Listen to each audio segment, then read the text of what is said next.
ពីហេរនិទានប្រារព្ធហេតុធ្វើបឋមសង្គីយនីសេចក្តីពិស្ដារថាកាលព្រះមានព្រះភិក្ខដែលជាទីពឹងនៃសត្វលោកទ្រង់ធ្វើពុទ្ធកិច្ចតាំងពីទ្រង់ញ៉ាំងធម្មចក្រឲ្យប្រព្រឹត្តទៅជាដើមដរាបដល់ប្រោសសុផតៈបរិពាជុហើយទ្រង់បរិនិព្វានដោយអនុបាទិសេកនិព្វានធាតុក្នុងពេលទៀបភ្លឺក្នុងថ្ងៃវិសាខបូណ៌មីត្រង់ចន្លោះដើមសាលព្រឹកទាំងគូក្នុងសាលវ័នដែលជាទីប្រពៀតរបស់ស្ដេចមលៈទាំងឡាយចិត្តក្រុងកុសេនារាព្រះមហាកាសពដែលជាសង្ឃัตថេនៃភិក្ខុប្រមាណ700,000 អង្គដែលប្រជុំគ្នាត្រង់ទីបរិនិព្វាននៃព្រះមានព្រះភិក្ខរលឹកដល់ពាក្យដែលសុផតៈវុឌ្ឍបបចិត្តពោលកាលព្រះមានព្រះភិក្ខទ្រង់បរិនិព្វានហើយបាន7 ថ្ងៃថា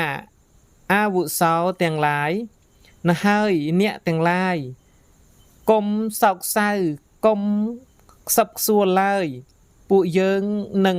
បានរួចស្រឡះហើយព្រោះថាពួកយើងមហាសមណៈនោះ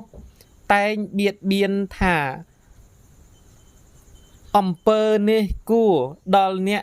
អំពើនេះមិនគួរដល់អ្នកឥឡូវនេះពួកយើងនឹងប្រាថ្នាធ្វើនៅអំពើណានឹងធ្វើនៅអំពើនោះមិនប្រាថ្នាធ្វើនៅអំពើណានឹងមិនធ្វើអំពើនោះបានដូច្នេះលោកពិចារណាឃើញថាការប្រជុំសង្ឃចំនួនច្រើនដូចនេះអំនេះតទៅនឹងរកបានដោយក្រទើបត្រេះរិះថាការដែលពួកបាបភិក្ខុនឹងក៏បីជាអ្នកសម្គាល់ថាបាវចនៈមានព្រះសាស្តាកន្លងទៅហើយដូច្នេះបានបខៈពួកហើយក៏បីញ៉ាំងព្រះសទ្ធធមឲ្យអន្តរធានបានមិនយូរឡើយក៏ដំណើរនេះជាឋានៈហេតុដែលនឹងមានជាប្រកបសេចក្តីពិតព្រះវិន័យតាំងនៅដរាបណាបាវចនៈនៅមានព្រះសាស្តាមិនកន្លងទៅដរាបនោះសេចក្តីនេះសំដោយព្រះតម្រាបឋមសមន្តបាសាតិកាដែលព្រះមានព្រះភិក្ខត្រាស់ទុកថាមនាលអានន្ទធរណាក្តីវិន័យណាក្តីដែលតថាគតសម្ដែងហើយបញ្ញត្តិហើយដល់អ្នកទាំងឡាយលុះអំណេះឥតអំពីតថាគតទៅធរនឹងវិន័យនោះជាគ្រូរបស់អ្នកទាំងឡាយដូច្នេះបើដូចឆ្នោះយើងក៏បីសង្គីយនាព្រះធម៌និងព្រះវិន័យដែលជាវិធីសម្រាប់នឹងព្រះសាសនានេះក៏បីតាំងនៅមុំអស់កាលយូរម្យ៉ាងទៀតដោយហេតុដែលយើងជាអ្នកដែលព្រះមានព្រះភិក្ខត្រាស់ថាកាសពអ្នកនឹងត្រត្រង់សម្ពុតបੰសកូលដែលធ្វើដោយថ្មីរបស់តថាគតដែលតថាគតប្រើប្រាស់ស្លៀកដណ្ដប់ហើយឬដូច្នេះហើយទ្រង់អនុគ្រោះដោយអសាធារណៈបរិភោគក្នុងចីវរនិងដោយការទ្រង់លើកតម្កើងទុកប្រៀបធៀបព្រះអង្គក្នុងឧត្តរិមនុស្សធម៌មានអនុពពវិហារ9និងអភិញ្ញា6ជាប្រភេទដោយន័យជាដើមយ៉ាងនេះថាមនាលភិក្ខុទាំងឡាយតថាគតប្រាថ្នាដរាបណាក៏ស្ងប់ស្ងាត់ចាកកាមទាំងឡាយស្ងប់ស្ងាត់ចាក អកុសលទាំងឡាយចូលកាន់បឋមឈានប្រកបដោយវិតកៈវិចារៈមានបៃតេនិងសុខដែលកើតអំពីសេចក្តីស្ងាត់នោះដរាបនោះមនាលភិក្ខុទាំងឡាយចំណែកកាសពប្រាថ្នាដរាបណាស្ងប់ស្ងាត់ចាកកាមទាំងឡាយ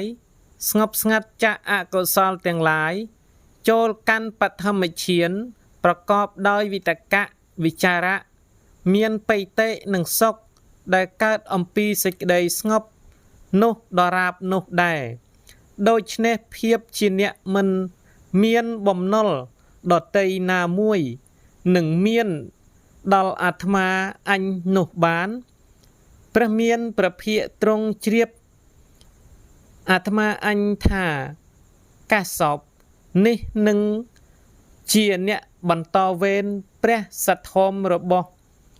តថាគតដូច្នេះហើយទើបទ្រង់អនុគ្រោះដោយអសាធារណានុគ្រោះនេះដូចពាហិរនិទានព្រះរាជាទ្រង់ជ្រាបព្រះឱរសដែលនឹងបន្តវង្សរបស់ព្រះអង្គហើយទ្រង់អនុគ្រោះដោយទ្រង់ប្រគល់គ្រឿងក្រោះនិងអិសរិយយសរបស់ព្រះអង្គដូច្នោះមិនមែនឬដូច្នេះទើបញ៉ាំងសេចក្តីឧស្សាហ៍ឲ្យកើតដល់ភិក្ខុទាំងឡាយដើម្បីប្រារព្ធសង្គាយនាព្រះធម៌ព្រះវិន័យដូចដែលព្រះធម្មសង្គាហកាចាពោលទុកថាលំដាប់នោះព្រះមហាកាសពដ៏មានអាយុ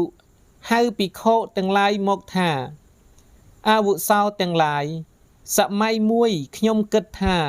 នឹងត្រាច់ទៅបិណ្ឌបាតក្នុងក្រុងបាវ៉ានេះរួចហើយនឹងទៅកាន់ក្រុងកុសេនារាហើយក៏ដើរទៅតាមផ្លូវឆ្ងាយជាមួយនឹងភិក្ខុសង្ឃជាច្រើនចំនួន500រូបដូចនេះជាដើមសុផតៈកាន់ទាំងពួងអ្នកសិក្សាក៏បីជ្រាបដោយពឹស្ដាបាទអញ្ចឹងខ្ញុំបាទនឹងសូមស្លេះប៉ុណ្ណឹងចាំពេលក្រោយខ្ញុំបាទនឹងអានបន្តទៀតបាទបើសិនតែមានការលើសលួសខុសឆ្គងអំពីខ្ញុំបាទនឹងផ្សេងជាអ្នកនឹងស្រៈបាលីឬមួយក៏ខុសឆ្គងនៅពាក្យពេចន៍មួយណាដែលពុំសមរម្យក៏សូមមេត្តាជាស្រ័យផងបាទសូមអរគុណសូមគោរពលាចាំជួបគ្នានៅវគ្គបន្ត